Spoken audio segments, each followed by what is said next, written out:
नमस्कार मैत्रिणींनो, स्वागत आहे तुमचं माझ्या चॅनलमध्ये. आज तुम्हाला सगळ्यांना मकर संक्रांतीच्या खूप खूप शुभेच्छा. तुमची सगळ्यांची तयारी झालीच असेल, माझी पण झालेली आहे. सकाळची माझी सगळी कामं उरकलेली आहे.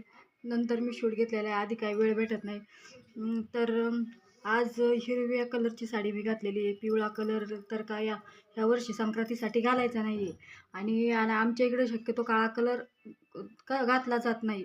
एरवी कधीतरी आम्ही घालत असतो, पण सणासुदीच्या दिवसांमध्ये तर आम्ही अजिबात काळा कलर घालत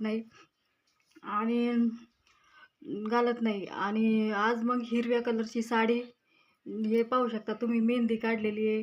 दिदूबाईंनी काल मेहंदी काढलेली आहे हातावरती. तुम्हाला दिसत असेल इथं तुमच्या दाजींचं नाव पण काढलेलं आहे, उलटं दिसतं इकडून. आणि इथं पाठीमागून पण इथं आर आणि बी जॉईंट रोहिणी आणि बाप्पू असं काढलेलं आहे. आणि चला दाखवते मी तुम्हाला.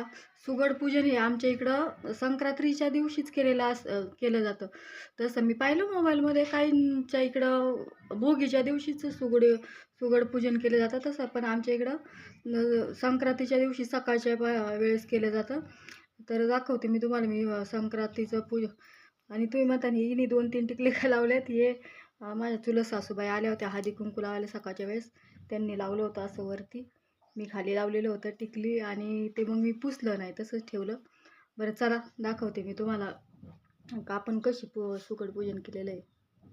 पहा, असं हे आपलं सुगड पूजन आहे.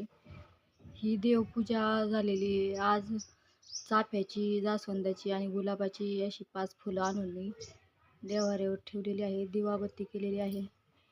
इथं हे प्रसाद आणलेला होता, मिठाईचा बॉक्स, ते ठेवलेलं आहे. आणि इकडं सुगड पूजन हे 5 खण माझे, आणि हे म्हणजे हे खण माझे, हे माझ्या सासूबाईंचे, आणि हे 2 देवासाठी असे काहीतरी असे आहे. असे मी पूजन करून घेतलेलं आहे त्याचं.